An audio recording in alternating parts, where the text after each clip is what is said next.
Mr. Bacon's Neighborhood, Chapter 2, The Hot Shots. Good evening, everybody. I was asked when we start this for Mr. Bacon's Neighborhood that I change my shoes. I'm not going to do that because that's already been taken. What I'm going to do is continually bringing you new guests, and I'm going to keep changing my shirt. This was bought for my wife, and she's bought every shirt I've worn except for the one that was a uniform a few years back. Today I'm honored to be here with two friends that in my adult life, but we grew up together in the town of Jay. As many people know, that's where I started. I grew up on Pino Street. I've never forgotten where I came from, and I'm proud to sit up here in Wilton today at the square with some coffee in the evening, which I probably shouldn't have. I would like to say this. Only my family and a few of my friends here tonight know this. As many of you know, I've been battling cancer. I beat it.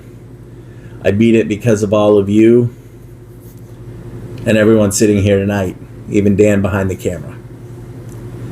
Today, for my third screening, I had a colonoscopy, and it's clear.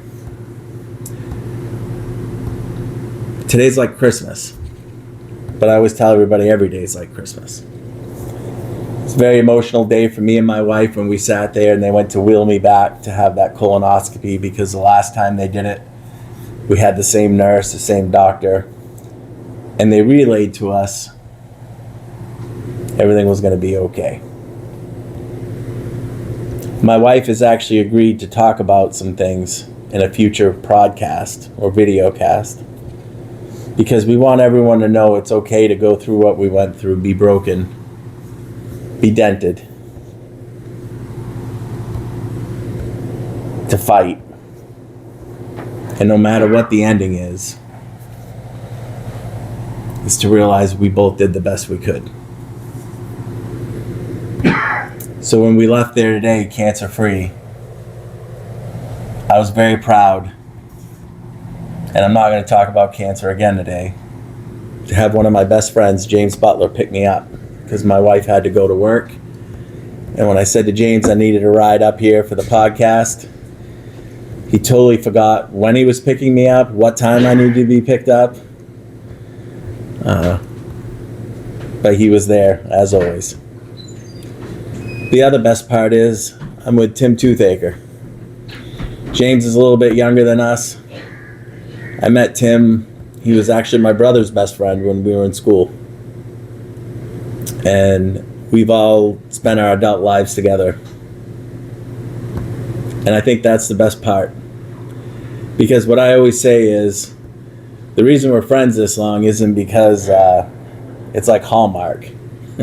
We've all had our crazies. We've accepted it.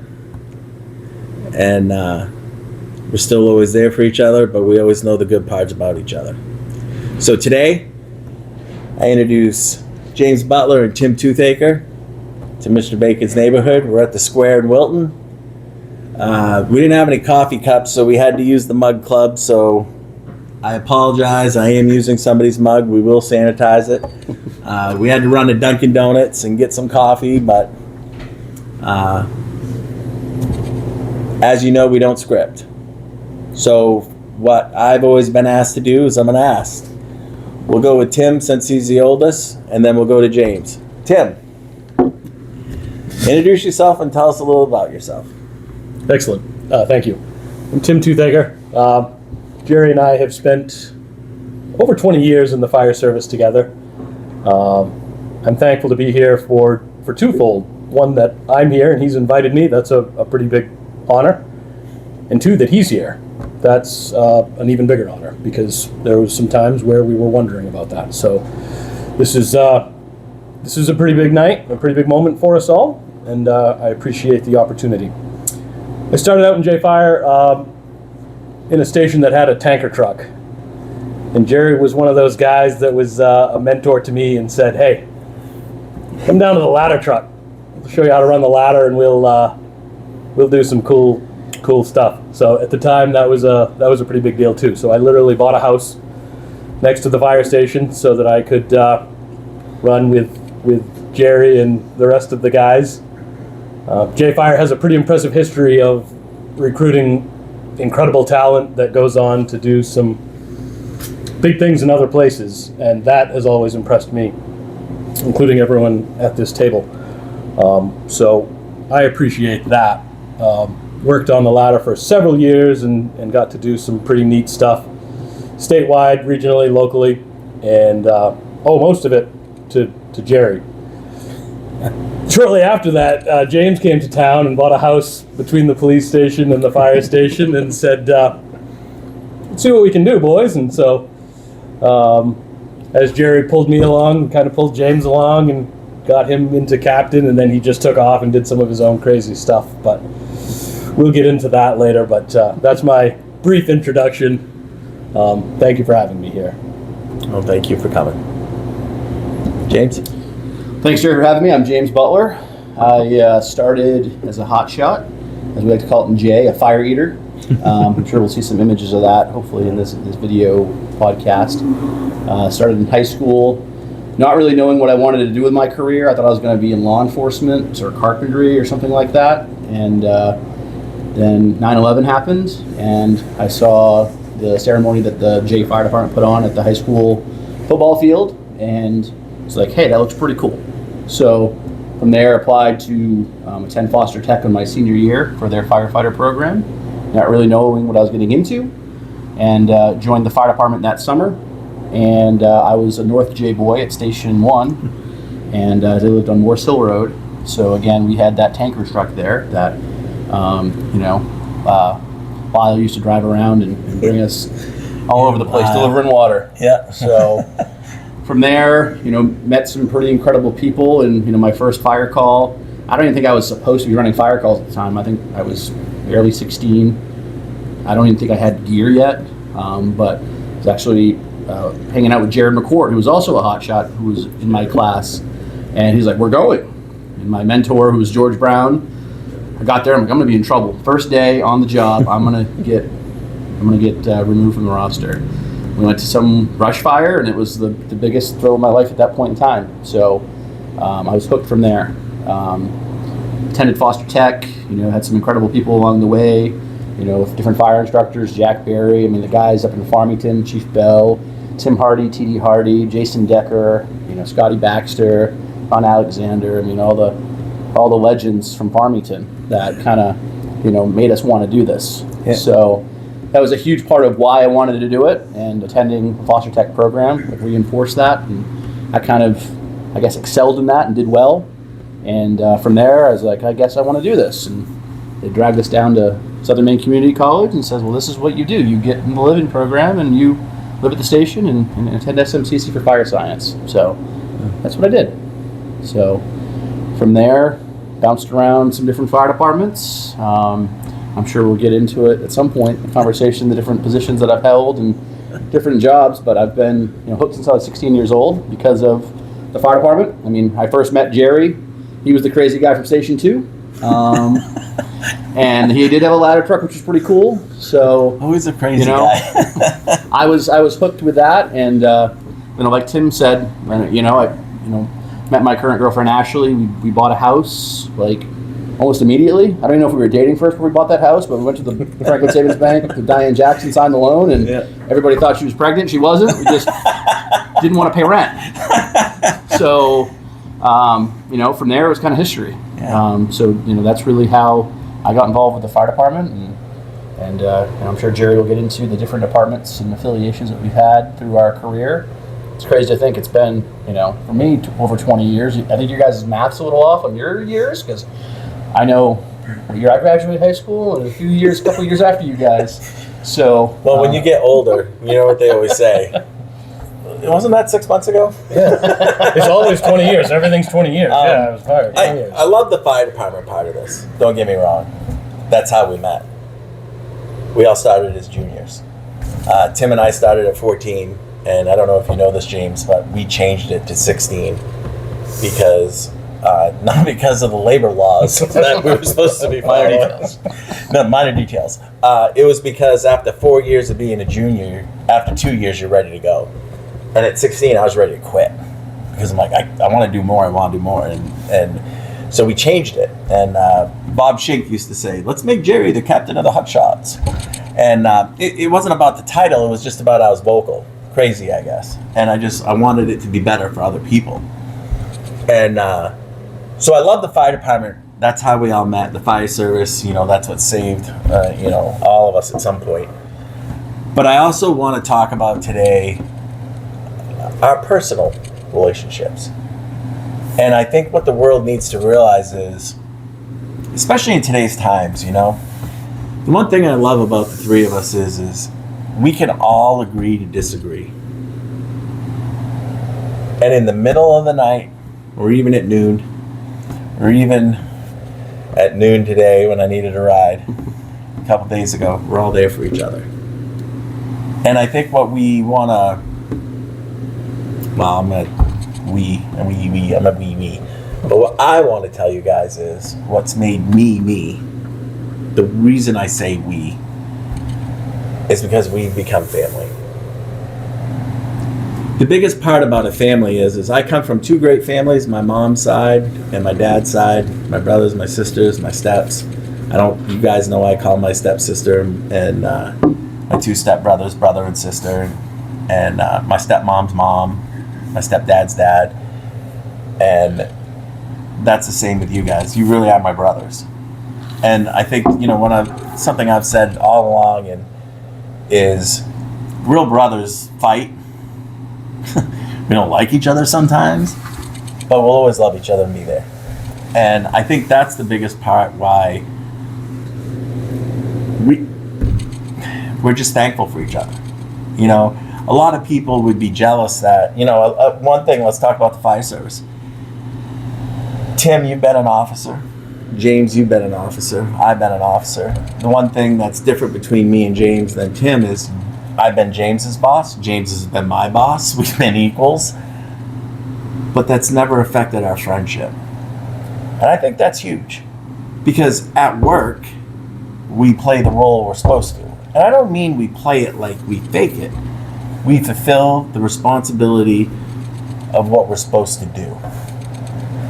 And then when we walk out of work, I'll never forget, when I was fire chief in Livermore Falls, I don't think you were lieutenant yet. It was pretty new on, and you were sitting there, we were talking about traffic vests. And there's the one thing, we all have our strengths and weaknesses. I hire people through their strengths. I hope they're better than me because that makes me better. And we were talking about traffic vests. And all I said was, we have to go to it was when the 5-point breakaway vest came up. And I said, we're going to get the vests that we're supposed to have because we didn't have enough. We're going to get one for every member. And I said, we'll get a couple here. And at the end of the day, I'll make the decision financially which one we're going to. And you and Craig wasn't a lieutenant yet either. They're in the front doing whatever they were doing, not listening. And James's head popped up and he looked at me and he goes, what? And we still had, when I was the chief of Livermore Falls, they used to have the monthly department meetings and, they used to vote. And we had gone away with that, but we had done an executive meeting and we'd all talk. And so I was just giving my chief's report and then we'd go around and do the officer's report and then we'd let the crew, if they had anything to give. And James, what are you talking about? We need a 5-point vest. And he got red and he was ready to start Googling stuff. And I was like, James, I said I'm getting the 5-point breakaway. It just might not be the one you guys all want, debating on price. And he went, oh. And then he did the giggle. You're like, yeah, I know. But that's what I appreciate. In a lot of places, we'd have been arch enemies over a traffic vest. And no, what was James doing? Sticking up for everyone. He wasn't an officer, I know, he was new. He was a chink in my armor, I heard. Never hired this kid. And he was sticking up for everybody. And that's the difference between all three of us, I think, too, is people look up to you guys, and I know you don't like this because it's a compliment. And I tried complimenting James earlier. We have somebody else in the background that might join us later. And nobody likes a compliment, I get that. I'm the worst too. but we need to learn how to accept a compliment. That's something I think we all can like Tim, the things we've been through, just personal life stuff, nothing bad, but learning to get married. You know, maybe we did my house lot. You know, like we cut my house lot, and you know, Saul not sold me a chainsaw, and he said, "Hey, you buy that saw, Gerry, you'll never buy another saw again." And I actually just donated it to, well, when I left Thompson, I said, "Hey, put that in car 2 when I leave." Well, I didn't know I was leaving, but they needed a saw in there, and I didn't want them to have to buy a new one. And I knew that saw is still running, and they don't even make the 029 farmhouse. But Saul not sold that to me, and we cut the land. I said to Tim came up to me one day in a state cable van, I believe at that time. Probably. And you said, "Well, who are you going to pay to get all these roots and stuff away?" And I went, "I don't know, this guy wants like $5,000 back then. Now it'd probably be like $30,000. But you were like, "Well, why don't you just rent a excavator at Rent-A-Tool?" And I went, "Tim, I can't even drive my car without like, you know." But you did. Well, you said, "Well, I'll drive it."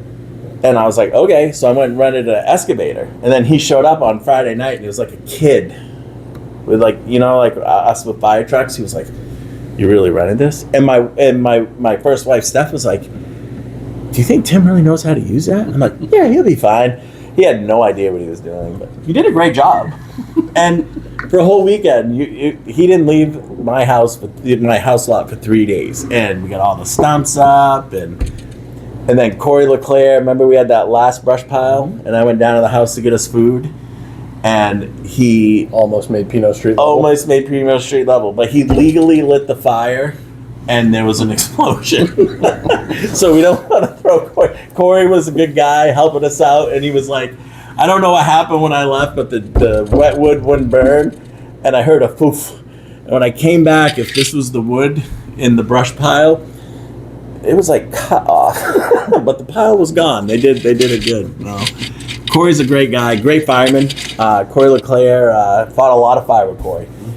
I think he's a deputy chief now in Jay. Like you said, there's a lot of great firefighters, you know. Mike Booker, their chief, Yep. you know, where we started Jay, and he started like all of us. For a long time, too. Yeah. He's been there for 10 plus years as chief, I think. Yeah, like it's crazy, you know. And all the people we've met that have left Jay or gone somewhere else. So it's kind of funny how we all started, but it's funny. It's amazing. And to your point, you know, we're all brothers. Yeah, we are all brothers. But at the time, you know, those were also, I think, our fathers. We had a lot of, you know, very strong male figures, like it or not, that kind of led us or pushed us around where we needed to go. And we learned lessons from them. And that helped mold us to where we were and to who we wanted to be. And take the good, take the bad, and create your own, choose your own adventure, I guess. But a lot of those guys were father-like figures and brothers and so forth. So Very true. it's helped define us, I think, as who we are, I agree. whether we admit it or not. Yeah. So James, what's the biggest thing that like you see going back and going forward when it comes to like personal stuff with the fire stuff? Like what do you think you've got from that? Well, I think, you know, the friendship is the biggest piece. I mean, there's, I was a North J starting fire department member as a junior hotshot, then worked my way up, then moved to Station 2 district, right? Which is like, right, Matt, yeah.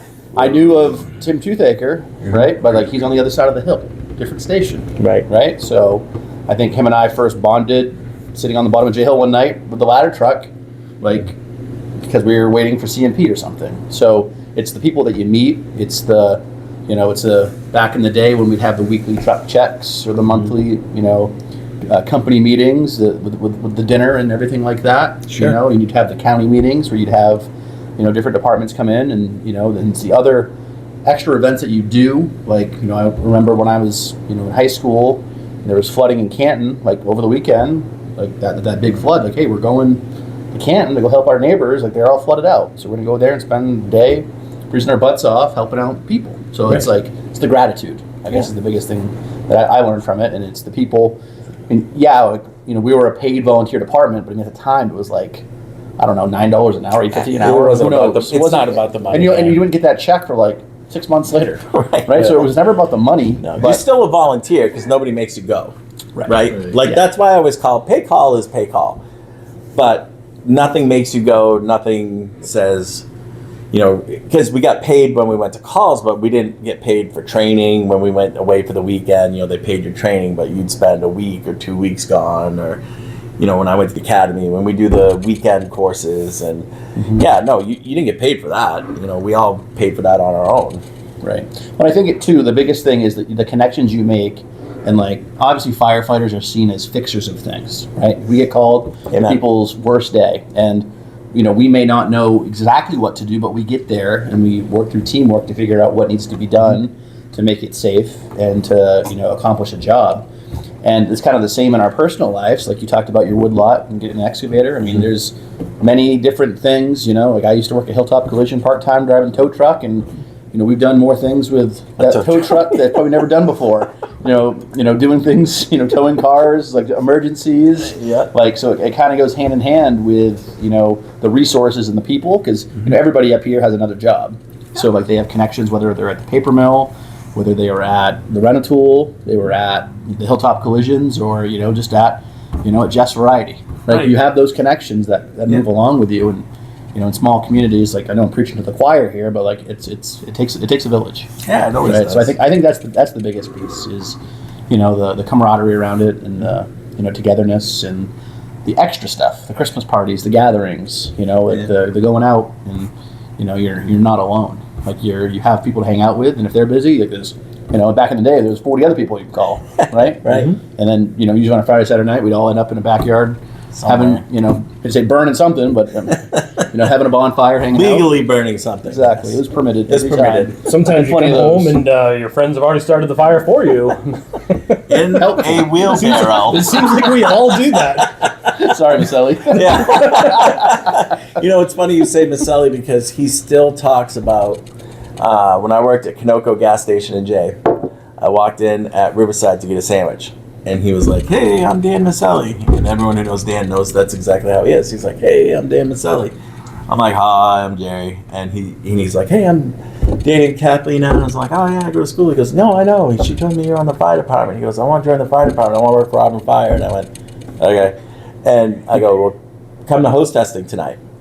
And he went, and he still talks about coming to that hose testing that night. And Dan went to Auburn. He was a deputy chief. He works in Portland. Not like he's, he lived with me for 2 years, but still can't get rid of. No, I love Dan, and we literally were having a drink the other night together at Gritty's in Auburn, and it's funny what you just said, because I literally walked in to get a sandwich, a hoagie with bacon, and Dan and I have been the best of friends. We've lived together. We raised our kids together.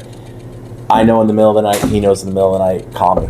There was a time where, he got married and I was down at paramedic school, where you're trying to I was living with James and Ashley at the time, and that's when they got really close with my kids, because obviously my kids are with me quite a bit, and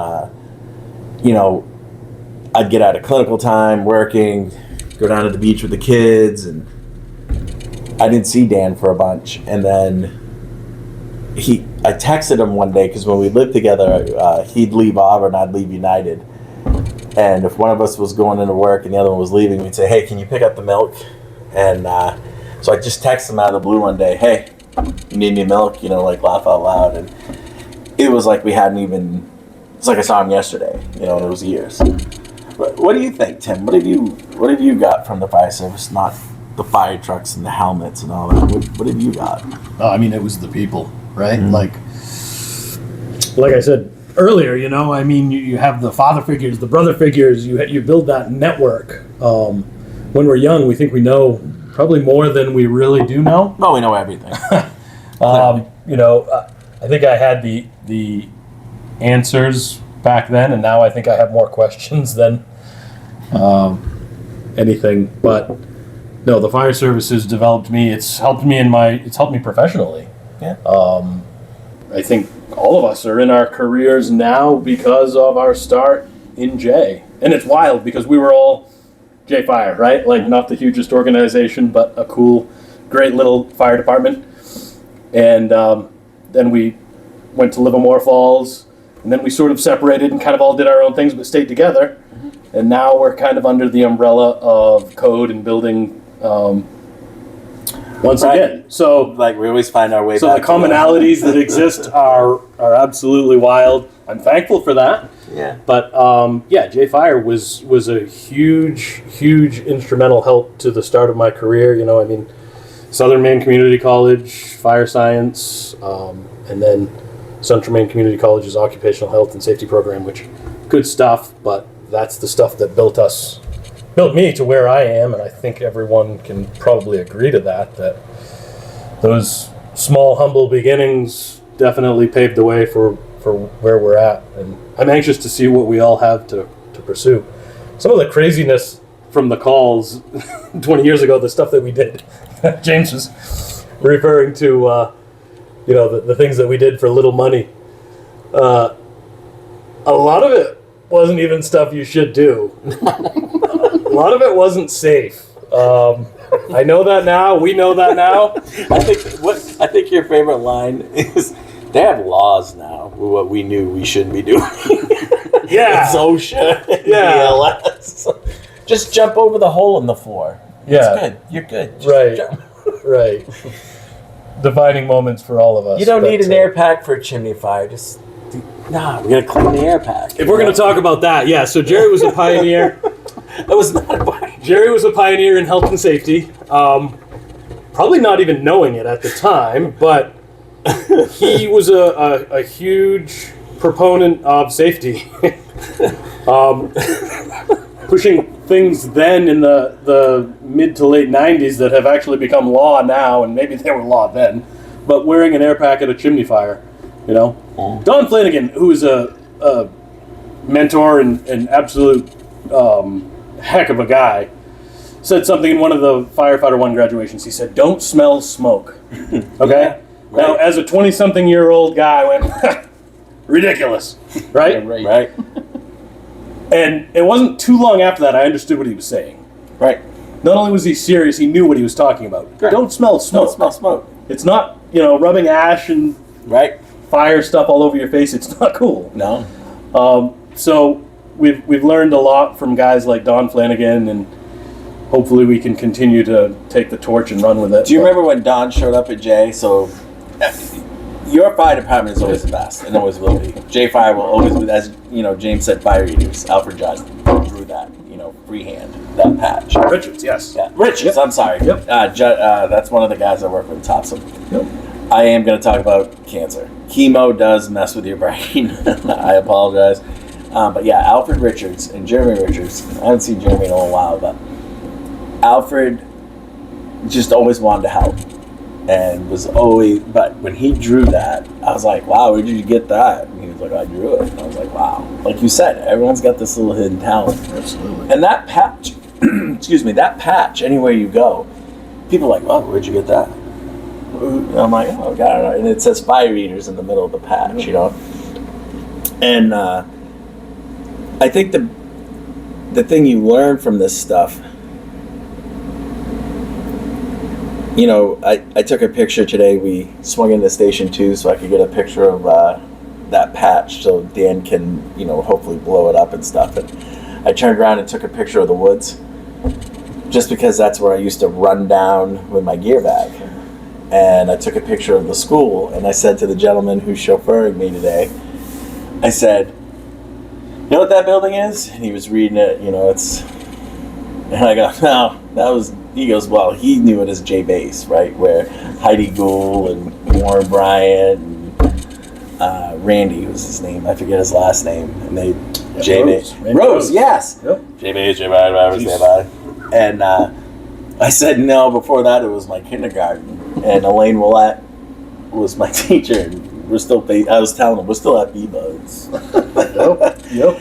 And so when you look at that whole setting, we're always the best. And so I went to a car accident one time. I was like 18 and maybe 16, shouldn't have been there. And I was watching them cut, and move the tool and someone would scream, the ambulance would reassess. CES, we'll talk about that in a little bit. Community emergency services, and they'd say stop, and the fire department would stop, and then they'd reassess, and they'd put the tool in. And then Don Flanagan, and I forget who came up with him, but it was a Friday night. We had a weekend training about extrication. They weren't going to teach us anything. But I'd met Don at the Fire Academy. I knew they were going to teach us a lot because I learned a lot at the Fire Academy. What I've learned in life is it's okay to see somebody else's way. It doesn't mean it's going to work for you. You might be able to manipulate it to work for you. But it's just good to have that knowledge. It's like education, right? Know something different. And it's okay to know what you know. That's what we knew. But they came up and they said, all right, the first thing we want to do is take a tarp and lay out all your extrication tools. So J5, we took out 3 tarps. And Don went like this with his tongue like he always does. And we had that many extrication tools.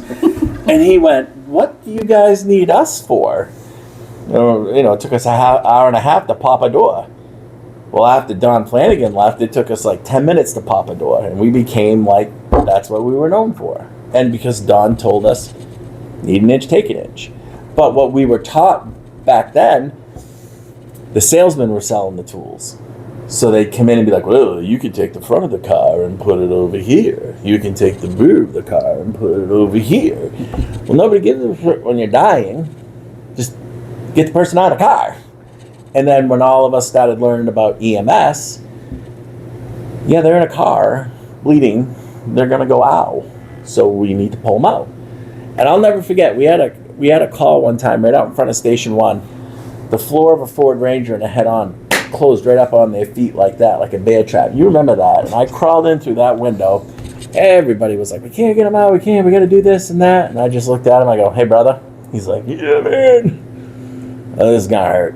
And I just pulled him out, and out he went to Central Maine. Because that's back when we did Code 11s.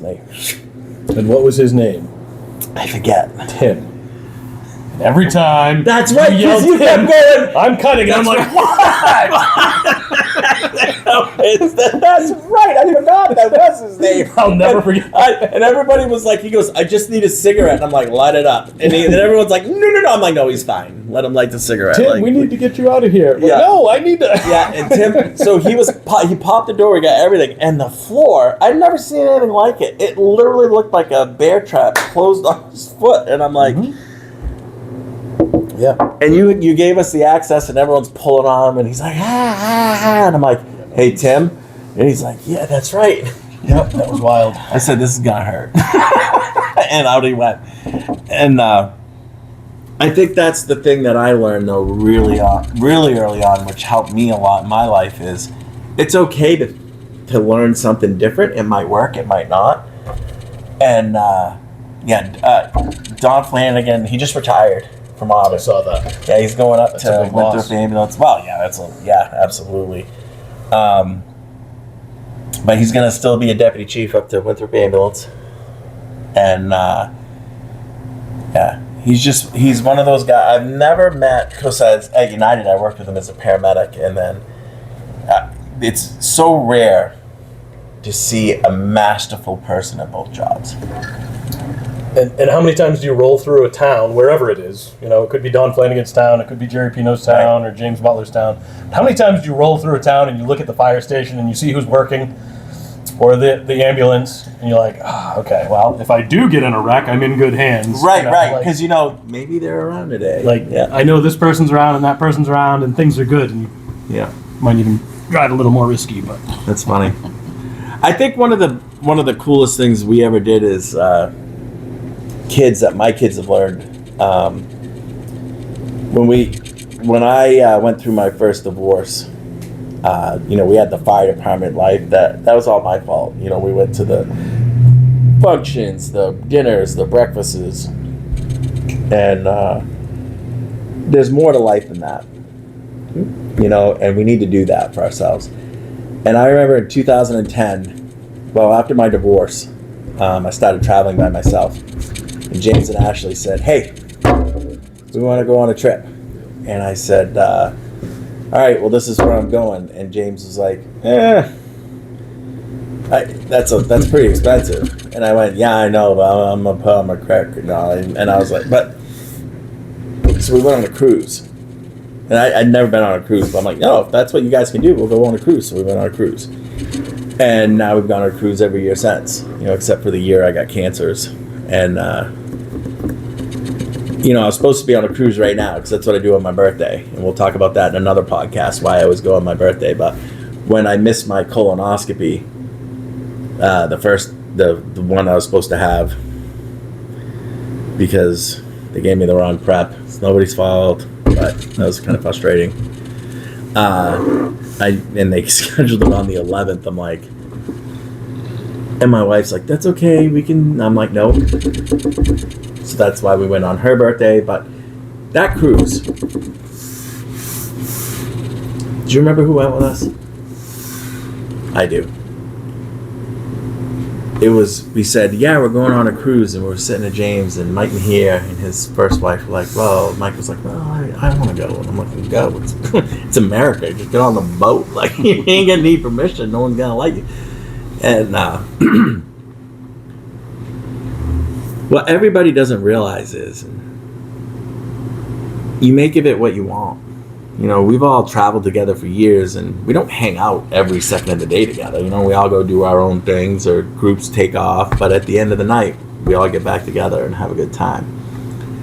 And I remember on that cruise, I'd take off and do my thing for the day, and I'd grab my backpack, and everyone would look at me and be like, where are you going? I'm going to do my thing. And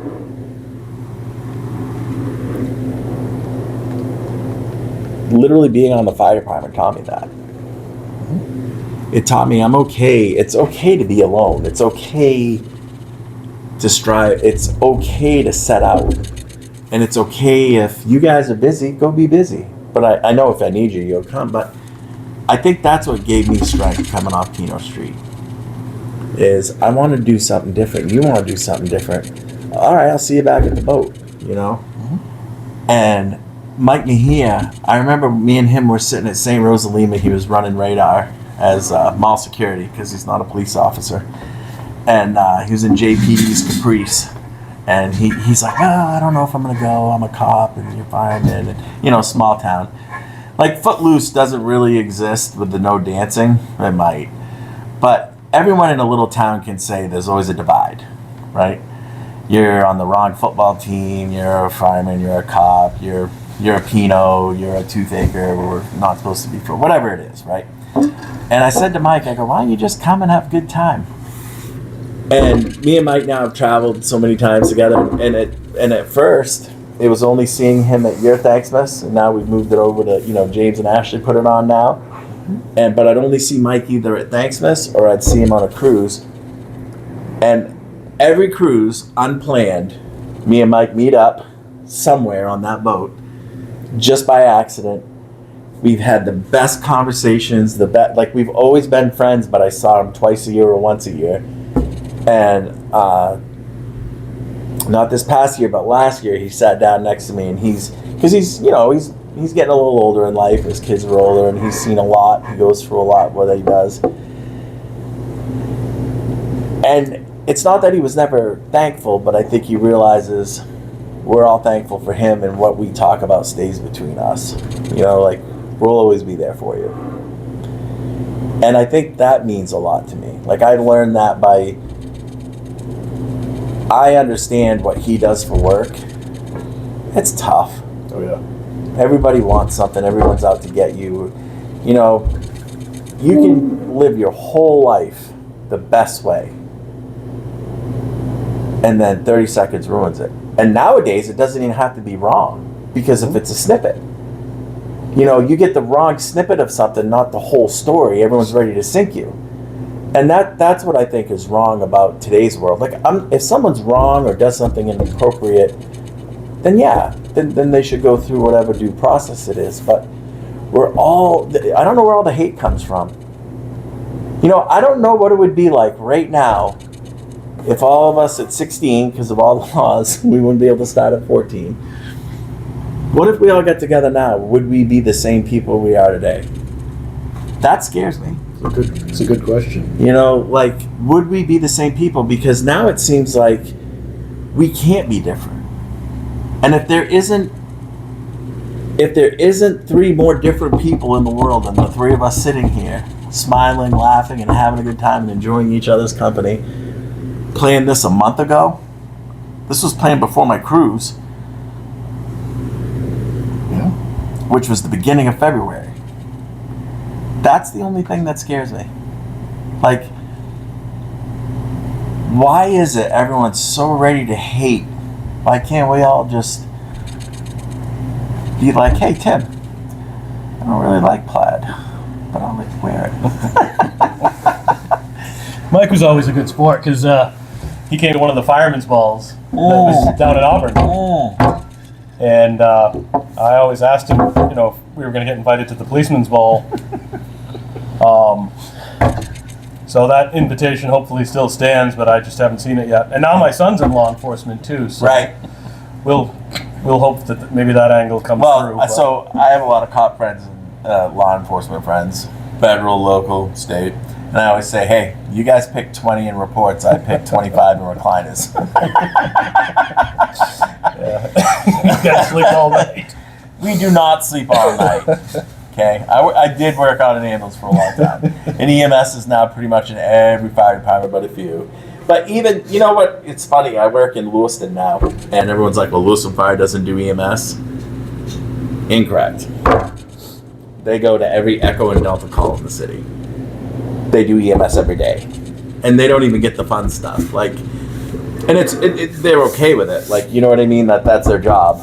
But they literally go to every Echo and Delta. And if anyone watching the podcast doesn't know what Echo and Delta is, that's the worst of the worst. And I think that's harder because, you know, when I worked in an ambulance, you see there's lighter stuff, you know. It's 1:15 and my knee hurts now, the song. And literally people call you because their knee hurts at 1:15. And you're like, how long does it hurt? 1975 when I was in a car accident. And you're like, okay, get in the ambulance. Or the intoxicated male wearing a rainbow bright boa, a cowboy hat, and he's nude going, bring me to the hospital. And I'm like, okay. And Aaron, my partner at the time, Squib, was like, and we had him several other nights in a row, and he'd always have different outfits on, but still wearing his birthday suit. And it's not funny, but it's like, at least it's light. And we brought him to the hospital, we treated him kindly. But the guys in Lewiston, the guys and girls, so guys again, I'm trying to say folks because guys means girls and guys, you know, the brothers and sisters of Lewiston, they go on the worst calls every time. Every time. Choking, you know, death, overdose, bad wrecks, you know, body down, fireworks, you know, blowing up in your face. Like and it's like, but because they don't, you know, firefighters, we're all the same. We don't talk about it, we don't post about it, but nobody realizes. And because I'm there all the time now, and you know, I review the reports when I'm not there. Me and the assistant chief, we split the reports and review them, you know, for, you know, mistakes and documentation, all, you know, boss stuff. And you read the narrative and you're like, oh. I mean, you know, my portable's on at home because I live in Lewiston, so I know what's going on. But that's the part about fire departments that people forget. We do it all, you know. Like there was do you remember? Were you there at the time? The dog. Who was there? The dog. Remember the dog in the I-beams? Oh yeah, the Diaz construction. Yeah. They had, so the old Diaz construction place. It was a Sunday. Was I a captain then? I think so. Somebody was. So anyway, I hear J-Base, J6 or whatever, and they're like, yeah, it's a dog. The fire department ain't gonna help them. They went out to check something out, and I'm like, well, what are they doing at Diaz? It was cold Sunday. I remember it was a Sunday. It was cold. And they're like, yeah, it's a dog. The fire department, it's an animal. It's not a person. I'm like, well, it's somebody's dog. So I took a drive up with my wife. Were we married? Might have been engaged or married. I forget. It was me and Steph. So we drive up. And I can't remember who it was, but they ran up to me and they're like, I told them to call you. I knew you'd come. And I was like, I don't even know what's going on. And the dog so the I-beams were next to each other like this. Yeah. So if you will, the top and bottom stacked. And the dog was running through it like a tunnel, and its foot got caught in between the bottom, and it wedged it, and the dog kept trying to go that way. But you only had about, what was it, like that much room? Like you could see the dog. I don't even think we could touch it. And it was cold. The dog had been in there. And so I'm like, well, there was nothing else going on. So I dispatched all the extrication equipment, and we knew the tools weren't able to move. I mean, these I-beams were huge, and we called everybody at the construction. Nobody would answer, because this is times, not instant Facebook. I mean, these days we'd have helicopters coming in, but it was like one, and nobody was answering their phone. So we put both jaws. We had, rams in there. We were just trying to move this much to get, and we did. We ended up being able to pop that foot out, and we brought that dog out, and you'd have thought we were heroes, but I remember the dog was like ice cubes, and it's always, you know what I mean? I just remember that for some reason. I couldn't remember which one of you was there, but So the icing on the cake, that was Stacy True's dog, Cassie True's mom, I believe, and we got the dog free, right? that's all I remember. Yeah, Great thing. But then Gerry, what does he do? Brings the dog home with like dog treats, dog bones, always a little something extra, It was hungry. little Rico Suave action, here's some dog bones and here's some. Go swap. Yeah. They had flowers too. He probably did. There's That was nothing wrong with probably where flowers. flowers started. But I remember looking at we did something that's expected in ways, Dog out. but then he was a gentleman, right? Like, and that's You couldn't. that's. You couldn't leave the dog there. We got Dog it out. bones. You just don't. I'm not talking about the dog. I'm talking about the dog bones. Like, he brought home dog bones and just did some really nice stuff, and it's like that's the Brunacini customer service experience that gives you a 10 instead of a 6. We're just human. So that stuff like that has taught, I think, all of us. Like, oh, okay, well, that's a cool thing to do. But Well, if we're gonna throw everybody under the bus. great dog. So throw everybody under the bus. So James doesn't have kids, right? Best story ever about James. So me and him, I'm the chief, he's the assistant chief. We're in Limo Falls. We were going through, I can't remember what we were doing in the office. It was something important too. And the phone rings. And it was Crystal Flag. I'm like, Town manager. yeah. And I go, after me and James made a run, you need to apply. We need you. I said, Limo Falls Fire Department, Chief Peanuts, we can help you. And she's like, Gerry, it's Crystal. I'm like, hey, what can I do for you? She goes, can you help us? And I was like, yeah. And Crystal, awesome. I love her and her husband's story. They met in junior high, and she used to call us naughty. And I'm like, Crystal, you cannot call us naughty. And she says, we got a family. They called GA. The neighbors did. There was a family with 2 kids. They had no winter clothes, no nothing. And it was like right around Christmas. And, Limo Falls was tapped out on the GA fund. She's like, is there any way the fire department can help out with this? And I'm like, yes. Yeah, no, we didn't. So me and James get in the car. We drive up to Farmington Walmart, right? So I got their ages because I have kids, so I know the sizes, age appropriate to the sizes, so that's easy. So I'm getting the coats, and of course we're not just getting them coats. We're getting ski pants, boots, hat, mittens. I'm in dad mode at this point. I'm not talking. So I throw everything in there, and we're walking through the aisle, and all of a sudden James does that thing again where he stops. He goes, hey, where are we going? And I go, and in my mind, we are not going to show up with clothes. I think they were 5 and 7. We were going to get gifts, but I hadn't out of my mouth yet. And James stomps in the car. I'm never going to turn around, and he was like mad at me. And he goes, where are we going? And I'm like, he goes, we're not just getting clothes. We're getting gifts. We're getting gifts right now. We're going to get toys. And I'm like, yeah, if you go to the end of the aisle and take a left, the toys are over there because that's where. And he goes, And then he did the gig with us. Yeah, I know. He's another one that does that extra special stuff. But you know what the best part about that was with James? And so we go over and Crystal and Amanda was there, Amanda Schaefer, Alan at the time. Well, who was the other lady that used to work there? I forget her name. Dawn and It was Dawn. yeah. Mm-hmm. Yeah. So anyway, we had the I don't rap. James, we got the right. You guys rap, and then we had the department bring the stuff over in the fire truck. And Crystal was like, "You guys aren't going?" I'm like, "No, that's not us. That's the guys who do that." And I think Bobby Nixon, they loaded it all up and brought it over. But I think that's the part about being a firefighter that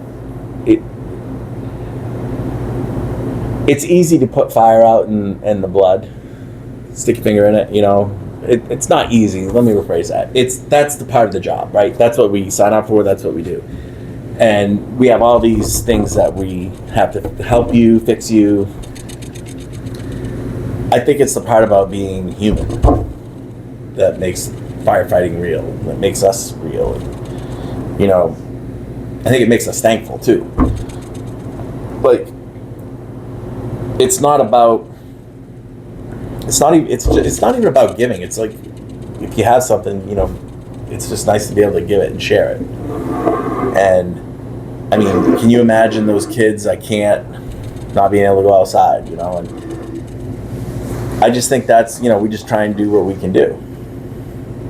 I think that's what I've learned from, like, our friendship too is the same way. Like, we've all done that, and it's not just when we're on duty or at the fire station. It's, how many times have you changed somebody's tire? Like, we've seen it so many times. He's always there first. A few, but you usually beat me there. Like, AAA is actually mad. Like, I don't know. I was trying to put that on. Memberships are down. He knows it's down.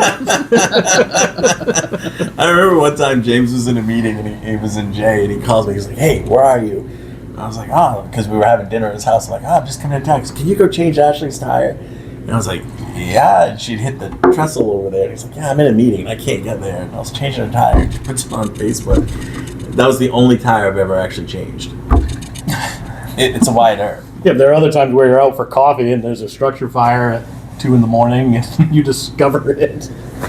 Now the state fire marshal's office is going to be like, Watch a full investigation. "Yeah, I know." Yeah, no, that did sound wrong. That's not how I meant that, but like the Carriage House Cafe, like when that was on fire, you're like, "No, I was just out getting coffee." Like, goo. That's, fire. What's going on? I was like, that place is on fire. There's no way you were just. I think you were coming home from work, but I was coming from United. getting coffee probably sounds better. I did have coffee in the car, but I was coming back from United, and I'm like, that building is on fire. Again, though, that was the worst part. It had burned many times. Yeah, I think the fire marshal's office was already onto that one, but they were on to us too at Keene's.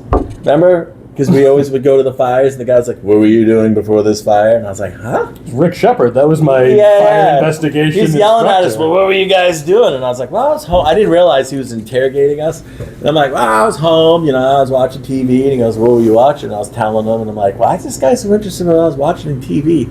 It was when the kids were running around Jay lighting little fires, and then they finally hit Keene's, is what they were. They weren't very good. Even Jethro Leroy Gibbs would have been upset with that. I mean, it was. Remember, I slipped in the diesel. Like, they couldn't even light a good fire. Like, we breached the door, and of course I'm Canadian French and can't walk sober. It turns out you can't light 4 separate and distinct fires in a single structure and expect them to be non-communicating, and then wonder what happened. Because that's exactly what happened. They did serve time. Probably an hour. Yeah. They always let those people go. There was a lot of charges on that. Yeah. So, I guess, we probably should kind of reel this in.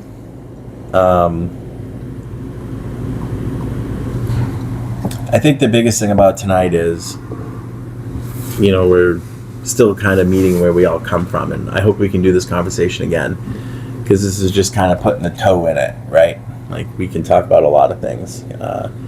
We all were on J Fire. We've all been on Livermore Falls Fire. We're in the codes world together, different entities, but I think the biggest part is we're all still friends. And I think the biggest thing that I want everyone to remember is where we all started, what we've all been through. The biggest thing is we've all been there for each other. The good times are the easiest, right? But we've all been there for each other at the bad times. So I think the biggest thing, you know, reaching out to everybody and letting them know, you know, the Jelly Roll song, "It's Okay Not to Be Okay." I think we've all been there. And I think the great part is not talking about it today. We've all called each other at those times and been there for each other. And it doesn't matter what put us there, is we all knew we could depend on each other. You know, publicly I'll tell everyone the time was when I got cancer, and I knew there was going to be a fundraiser. And when I found out about it, when I knew it was going to happen, I called James. I said, "James, I just need you to step up and make sure that I need you to guide this. All the people that are involved are going to be great, but I need you to make sure it's about my family." It's very hard to accept help. We all know that. I think all of us are very stubborn. That's kind of what us here. That's a whole nother level, though. That's something. I'm Yeah. stubborn, but I haven't experienced that. That's, Wow. Yeah, but it's the same. It is absolutely the same, because we all, right now, I got this. But personally, people don't need to know why we all reached out to each other yet. Maybe someday we'll share that. And what they need to know now is, in my opinion, is we did reach out. And we listened. Even as much as I talk, we listened.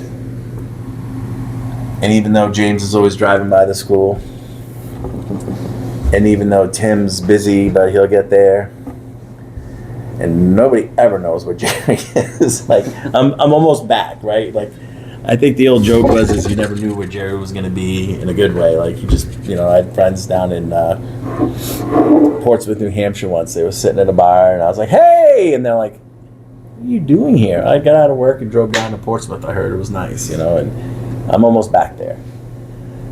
But I want you guys to close out on your own, but I want you guys to know something. And I've told you guys this personally, with nobody around and no recording, is I love both of you. And I want you to know I'll always be there for you. And the great part is I will outlive both of you, because, you know, I am that bad of an ass. You know, I'll probably be the only guy at the tiki bar where they're like, "This fucking guy and his stories, he's crazy." You know, me and Ashley's joke, James's girlfriend, for the recording, they know who she is. Our joke was, when we used to hang out when we were younger, we all know I can't own a bar or run a bar because I give away everything. But I'll fill the bar. Nobody will believe a thing I say, but I'll fill the bar.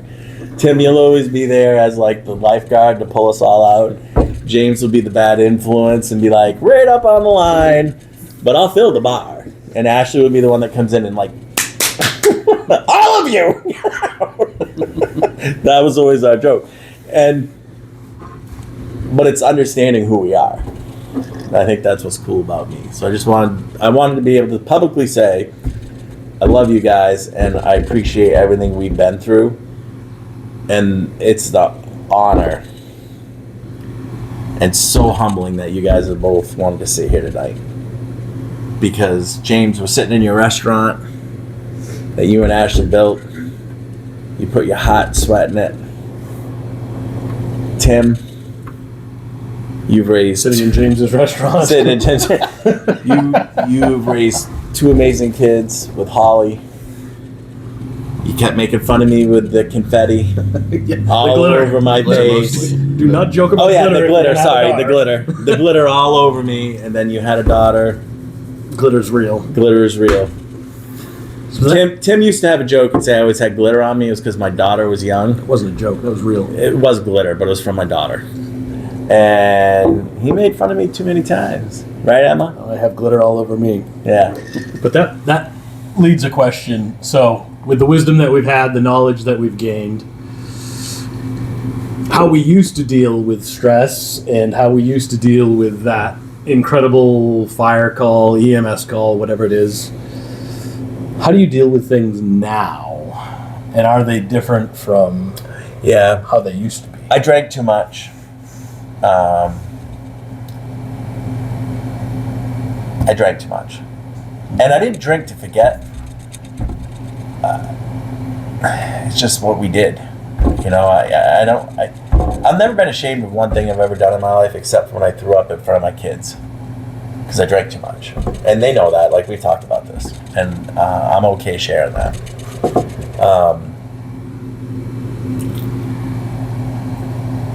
You get to a place sometimes and you wonder, you know, when you look at your own hands, and I always say this, and I wrote a poem about it. I've held the two most beautiful things in my hands. I've shook yours, I've held your kids. James, the greatness we and you have done with our hands, the things we built. And then I see the ugly stuff with them I've done. How can my hands do that? I know at the time it was needed. Like, you don't think that. And I go back to my saying that the gas tank gets full. And what I've done now is I give myself a little bit of peace. Instead of drinking at the beach, I just sit on the beach. Instead of drinking, I go get lunch with my daughter. My son and me go fishing, and I don't bring beer. Like, I don't even have booze in my house. The only time we have booze in our house is if like having a event, and then we have booze then, you know. And you know, I have drank to forget, and that's what I got wrong. I thought I was in charge, and I wasn't. And you know, sex addiction is real. Drugs are real. I have an addictive personality, so I stayed away from drugs.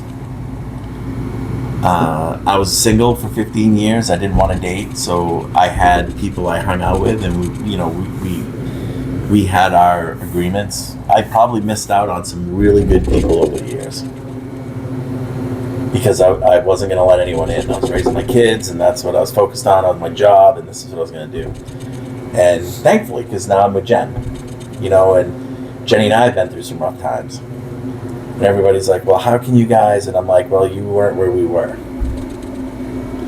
And if something happened to me and Jenny and we didn't make it, I'm not going to drink it away. Because I know we both put in everything we could after everything we've been through. And I'm not going to let alcohol or people's opinions. I love their opinions. Always listen. You know what I mean? Always listen. But I've lost out.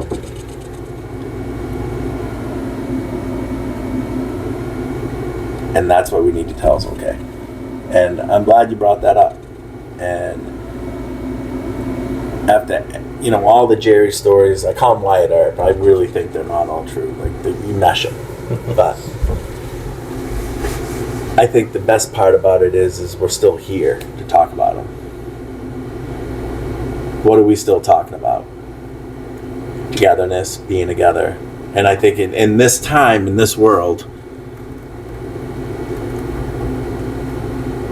the only thing that I think that I give the best is accepting everybody for who they are and how they treat me. And that's how I treat you. It's how you treat me. So, what have you come up to at this point in your life? Or where are you at? I mean, I'm in a different spot now. I work full time in the fire service. I guess isn't so much of a thing, but I think back, 15 years ago, we had a bad call, and I tried to. I'd read something about critical incident stress debriefing, and I tried to deliver that in the station. I fell on my face because I didn't know what I was doing.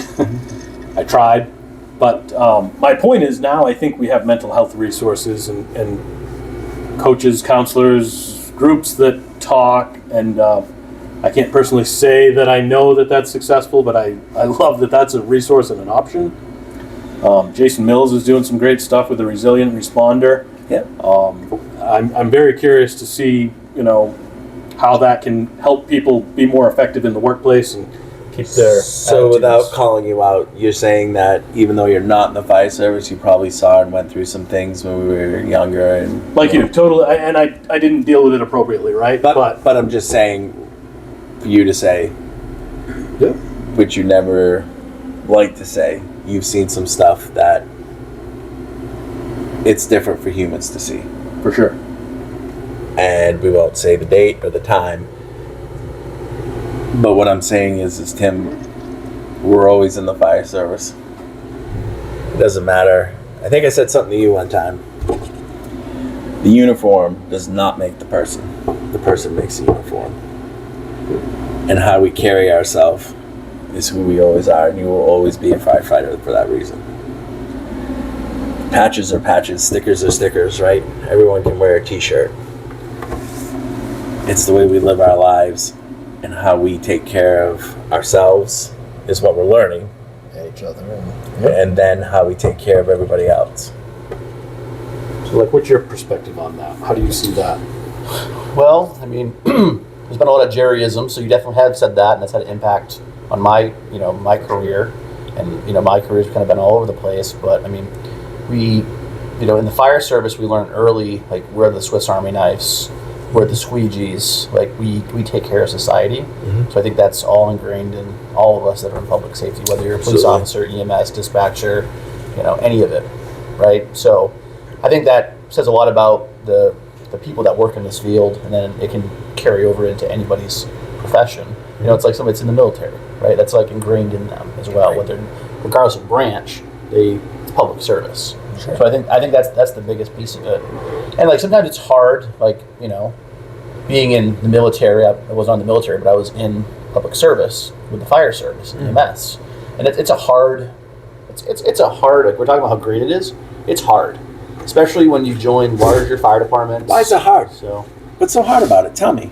well, we tell about all the good times of like fighting fire, saving dogs, getting cats out of trees. Tell me what's hard though. Well, it's the stuff that happens when the bay doors close and work needs to get done, and I guess politics and people and personalities. But that's okay to talk about that. So here's what I'm saying, James. We don't have to end this night, but let's talk about that. You're a pretty smart guy. You know that. One of the things, remember we were working a call? I was on my way down to the printer at Scarborough. So this is, James is obviously, well, I was going down to the scanner because to do CEHs, I'd scan it in at Scarborough, Dunstan, and then I could upload it easier, like Gerry technology, So I walk into the station, and Scarborough Fire in the summertime is like, so I'm in my bathing suit, I have my t-shirt on. I'm like, all I gotta do is go do this, and then I'm headed to the beach. So I scan and send, right? Well, I was gonna scan it in, and I had to upload it. So I'm scanning it in, and they tone out for a third medical call. And I'm at Dunstan, where the third ambulance was at the time, and there's nobody around. And I'm like, and there's nobody. And they're like, 4-0. And because of the way they were set up at the time, they would dispatch, even though everybody was on calls, they're like, anybody, anybody.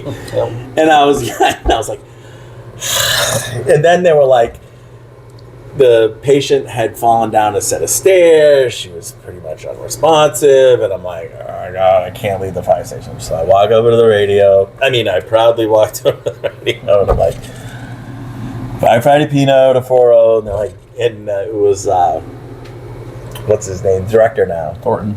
Yeah. He goes, go ahead, Gerry. Yeah. And I'm like, I'm in Dunstan. I'll take rescue ambulance 3, and I'll head to that.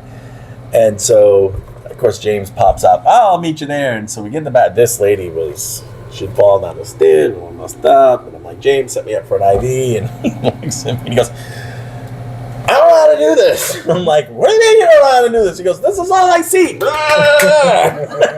I'm like, what? So, because everybody was so hard on him, every time he asked a couple. So I showed him how to do it, and he goes, "Oh, that's easy." And I'm like, "Well, yeah, James, you're kind of smart. You kind of fly around the country and teach for NFPA, like you fly around the world, like you were in Dubai, like you like." I'm like, So on the way back, I said to him, "How did you not know how to do that until I showed you?" He goes, "You know why? Because every time I ask somebody, they fucking laugh at me and walk away, and they thought he was fucking with them." Excuse me. They thought he was screwing with him. And I'm like, "Really?" And he goes, "Yeah." I'm like, "Oh, well, what else do you want to know?" But he's right. Like, EMS is like 85% of our job now, right? Taking care of humans. And, hey, you got a degree? You're a paramedic. Here's your bag. See you later. Yeah, no, that's what they do. And so I agree with James. Or, well, you don't know how to throw that ladder? Yeah, no, nobody's ever thrown me how to throw the ladder. And I think that's why, and I compliment both of you, that's why I think we might be hated. I'm pretty sure our hit list, the people who want to hit us, like the list is so long, but they respect us because we're the first people to jump up and help somebody because we know how that felt. You are far from an idiot. You are far from unknowledgeable, but all you need is someone just to show you. Like, James, you can run an aerial, you can pump out, like you've run a fire department with me. And I'll never forget that. You're like, "This is all I see." And then every time I ask him, and I'm like, nobody ever just sat down. I mean, I got hired at United Ambulance with a guy named Ben Butcher. We were the first 2 EMTs full time. We had an X on our chest, an X on our back, an X on our forehead, an X anywhere you could because they were going to take us out. We were not paramedics. We did not belong. And we had to, no matter how good we were, it didn't matter. You sucked. And why? Like, it's so funny when you talk about that, James. Our goal is to help people. But we don't help our own. Even still. Yeah, like what's up with that? Like, why is it? So I thought we mentor. Like, I always mentor. Like right now, I'm a deputy chief, and I'm only in charge of my division directly. But I have 70 firefighters, obviously, and then me and the assistant chief and the chief. And obviously, as a chief officer, you're responsible for everybody in that fire department under you. But directly, there's 3 people that I deal with daily. And I bring him into my office all the time. One of them, he's retired. He's been a supervisor. Like, he can probably teach me something on that, right? But the other 2, I want them to see when I send an email as a chief, when when you're dealing with somebody that's, how do you receive a compliment? And, you see what I'm saying? Like, mentoring, isn't that what we're supposed to do when we're the next level? And why do we chew everybody up?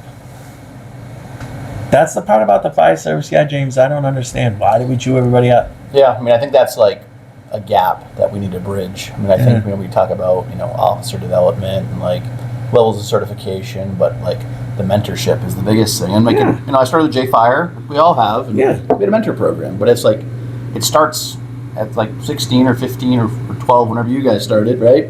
And then, and then at 18 it ends. My mom right? dropped me off at 8. It's kind of like, we're all kind of in fire prevention now in some aspect. Sure. Like, in schools they teach you stop, drop, and roll, right? But what do they not teach you in fire prevention? Like now after high school you move to college dorm safety, and safety at the home. Like, so there's things that you need to expand, but also it's the mentoring in the fire service. I mean, I think all of us have been fortunate. Tim said it earlier, and I really like it. Like finding the father figures, the brothers, the uncles, the people that care and are good mentors. I was fortunate to find those people when I moved away, went to Southern Maine, and the people like Chief Carson, Dave Jackson, the Mike Thurlows, Tony Attardo, Glenn Deering, the Fred Lamontangs, like the people that understand that some people just don't know things. And because where we came from, it was a lot of men. But now there's a lot of women. Like when I was in Thompson, we have Claire Dufour, Nikki St. Pierre, and I'm sorry for the chemo brain, but Claire Dufour is probably one of the best paramedics you've ever met, and she just, and Nikki, like same, like they just, so you need those cousins, those cousins. You need those sisters, and you need those aunts and uncles and like you need that guidance. And it's funny, I had a young girl come down to Topsom right before I left. Her name was Ava, and she's from up north. One of the guys up north called me, Joe Hastings' brother. He's like, hey, I need you to help this kid out. She needs an EMT class. It was the longest text I'd ever seen from him, and we've known each other since 2019. All the text messages put together didn't equate to that one. So I was like, wow, he's really going out on a limb for this kid. And when she came down to the fire department, when we were talking, she's like, how many females are in your fire department? I was like, I don't know, like 12. And she's like, what? I'm like, yeah, there's like 12. I don't know. Like, we don't think of it any different because we're always around females in the fire service. And my partners at United were 2/3 of them. 2/3 of my career was with a female partner. So I don't see girl boy. I see who can do the job with me, and that's what we do. So I think there's that change too, which is great. They had to do even more than we had to do. Like, I remember Kim McGraw one time, at United Ambulance, she took a stretcher and slammed it right up against me because I saw it the doors at Central Maine. I saw the thing coming and I stepped off to the side and I turned around and she went, you might make it. And I thought, man, you're cold. But then I found out what her and Monetario had to go through. No, that's cool. Like, what is the passage? Like, they did the job, Who cares if you paint green and whatever? Like, just do the job. Have my back, and it's funny because me and Mona, we've reconnected since she's retired. And her husband, she's got a place down in Old Orchard. I've run into her a couple times, and we were just talking. She's down in, I think she was down in PR, and she's retired now. And we were talking, and she's like, I just don't understand it, Gerry. And I said, what's that? She goes, what's everybody so upset about? I go, I don't know. I'm loving life. I was wearing diapers at the time, but that wasn't my fault. It was. But that's the part, James, I don't understand. And I wish I could fix it. And you know that. When I hired you as an assistant chief, I had more people tell me how wrong I was when I had an independent interview process. And I spoke zero in that. I asked my one question, and after each candidate would leave, I'd let the interview people talk about. And Chris Moretta was in on that interview. And when you walked out, my last candidate, he took off his Class A coat, and he put it on his chair, and he's like, well, I know why I'm here now. And I was like, why is that? And he goes, well, your assistant chief just walked out the door, and he goes, there's 5 people that will do what you're about to do, because he saw it. And it wasn't that the other candidates didn't, they had great things, and they all were ready but they weren't ready for that level yet. And he goes, there's Gerry, Gerard, Gerry Pino, and I don't know the other 2 names who's going to promote that guy. And I was like, and I even told Crystal, I said, he's going to do the best in the interview. And it's not just because of his interview, it's just he was ready. He'd been prepping. He was getting there. And it wasn't about voting. It wasn't about this. And it's about taking the right, you know what I mean? Like, that's the hardest part. Like, sometimes you got to take the person that everyone thinks isn't going to be the person, because I went against the grain. And then the one guy who picked me up at my house one time, we've known each other since we were kids. I got out of the interviews. I was at home. I was your neighbor at the time. And I was dragging my trash cans to my garage because it was Friday, trash day. And he stops in his pickup truck in the middle of Route 4. He goes, hey, get in. So, oh no, I was dragging him out. That's what it was. He goes, put those in. We'll bring him to the dump. And I'm like, okay. So I'm in my Class A. We throw the trash cans in his truck. We drive down the road. He goes, do you want me to say this to you as so-and-so or your lieutenant? And I went, go. I'm in my Class A's with trash cans going to the dump. I'm like, what? You can't do it. I didn't even say anything. I go, do what? And he goes, you're going to promote the kid and you can't do it.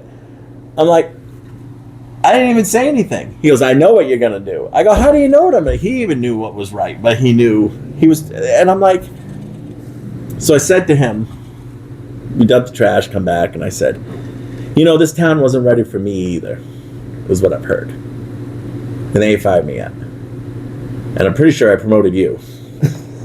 And he just was like, and he didn't talk to me for a little while. And then 6 months later, we were sitting somewhere, and he goes, kid does all right. Did all right. And he walked out. But that's the part of the fire service I think that's hard. Yeah. Well, and people don't understand, you know, the part that I brought up, the hard part is, you know, you don't become humble by your successes, right? It's about your failures, right? And, you know, I happen to have a lot of failures, done things wrong, but you learn from them and you move on. And I think that's the biggest thing that the fire service doesn't teach you early on, is it's okay to mess up. But just don't keep messing up, kid. Right? Learn from it and move on. So it took me some time to realize, like, you know, it's okay to move on. So It's funny, I was telling the gentleman I was with earlier that you met, and I said, you know the best thing about being a parent is I told my kids every way I've messed up. And look how solid my kids are. And it's because of what you just said. That's, you know, James, I think that's probably the most valuable thing about anything that you brought up. And, you know, I respect, but that is why I love you. Because you're able to say something like that. Because it is a very bravado world, right? We walk into burning buildings, we walk into a crisis, we mitigate. And we have to have that. Because we're on the edge of arrogant and humble. Because if we're not a little bit arrogant, we ain't gonna do this job. If we're not a little bit about, you can't let it be who you are.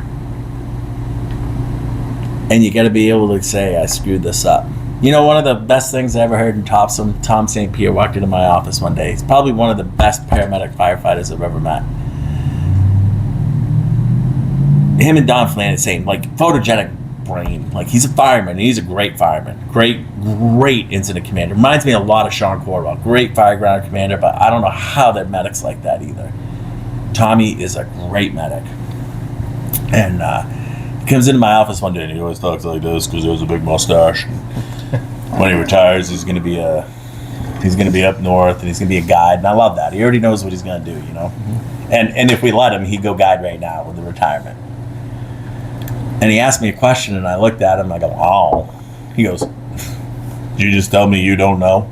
I said, "Yeah, I was pretty new." And I go, "Yeah." He goes, I don't think I've ever heard somebody in a white shirt tell me they don't know. I go, "Well, I don't know, but I'll find out." And he goes, "All right." That was a compliment. And what I can't even remember what what he asked me, but it's like, you know, when I got into code, you know, I got this great job in Lewiston. I have all the intro stuff, and, you know, I'm a smart guy and I can figure stuff out, but I called James. I'm like, man, I don't know. And I even told the chief, told both of them when they were in my interview. I'm like, I don't know. I don't know if I'm going to be what you need. And so I went home. It was a great opportunity. It's been a great opportunity. I'm so glad I took it. I mean, I'm enjoying it. I'm excelling. I'm learning. But I called James, and James is like, "Gerry, you have to take this. Like, this is, I got you." Mm-hmm. And I don't call him every day, but I do bounce stuff off him. But you know what I learned about my team is I told him it's okay to sit down at something and say, okay, well, if this is the code, we just need people to meet the code. We don't care how they get there. Just meet the code. And it's okay to talk about stuff, you know? It's okay to say, you know, this is what they get a lot with code. You think code enforcement officer comes in like, blah, blah, blah, shut it down. No, it's like, well, these are some options to get your mind working. Find another one, just meet the code, you know? I tell everybody, I want everyone to be open as a business. I want tenements to be not shut down. I want everyone to be safe when they're in there either shopping or living. I want people's investments to be up to code. so that if something happens, their investment's taken care of. And then, God forbid, any of our brothers or sisters are in there at the point when there's a fire, I want to be safe. But I'll work with anyone. And I think that's what James taught me. You know, one of the guys in Westbrook, my business agent, Ed, I'll never forget this. It's the first time I've ever seen a union guy say, like, he's a Teamster too. Ed goes, I don't fight with fire chiefs. They're your chiefs. They're your bosses. And I don't fight with the city. I just plead the case to the city. I work with the chiefs. Ed and I are like really good friends now. When I was in Farmington and James and me went up that day, Ed was the first person from my Westbrook core. Like, everyone called, don't get me wrong, but I was in Farmington. He was there the next morning as the Teamsters business agent of Westbrook. And he said, I heard you're up here. What do you need? But he's like us. He's got a family, he's got friends, he's learned, and he's told me his mistakes. I'm glad you brought that up, James. I think that's a huge part to this. It is. we've all made our mistakes and we've all learned from them. It's a great point. And I think it's great that we all admit we made mistakes, right? Everyone always wants to put you up on a pedestal, but I think the biggest part is it's okay to say we weren't that great sometimes. We've made poor decisions. So how do we learn from it? How do we move on? How do we make it better? It's really good, James. I think we should end tonight. But I think when we get together again the next time, let's talk about that. What do you guys think? And I think if we decide to put this podcast out, like I always tell everybody, once we view it, and we don't have scripts, and once we get to it, we'll get together again and we'll see where we want to go. But I think we should talk about that part, and through our mistakes, how do we help people say, as my friend Ben Butcher said earlier today, just say, yeah, I screwed up. I accept responsibility. How do we get people just to say that? But then, how do we teach the culture to say, we're not going to chastise you, make fun of you?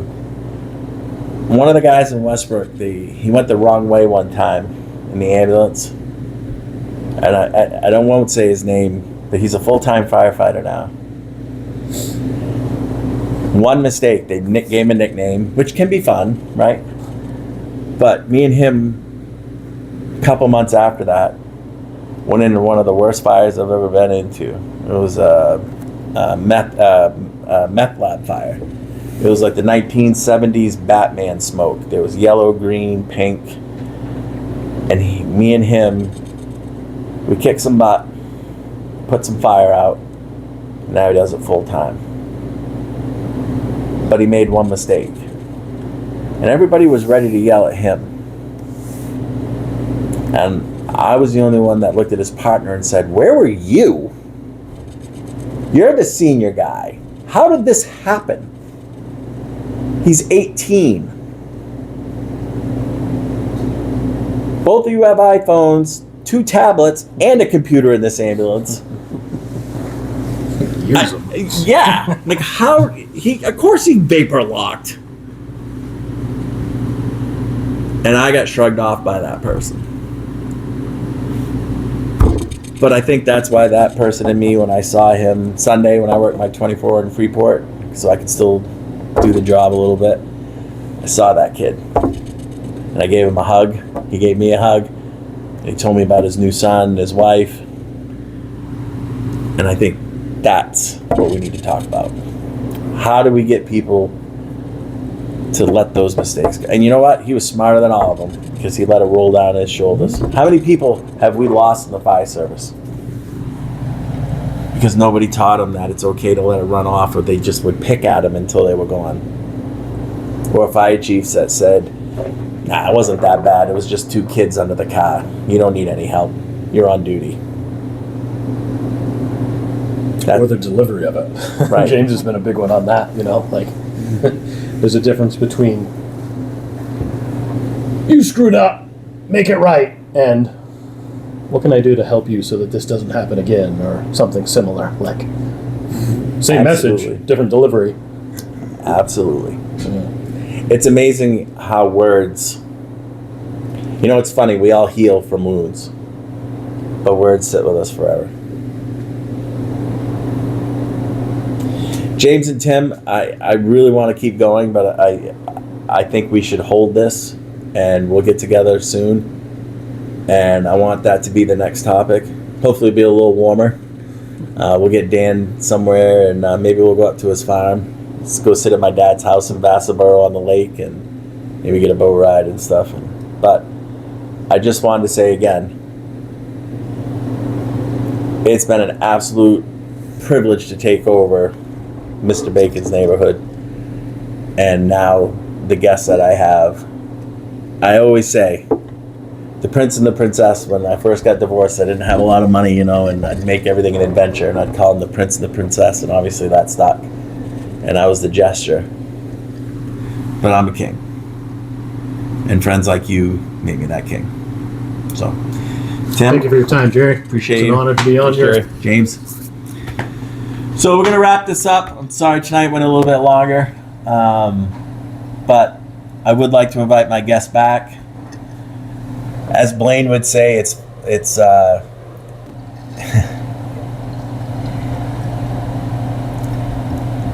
can a guy like me be this humble? To have this many greatness around us, and I hope we get to share it with you. Till next time, have a good night, be safe, and tell that person you love them.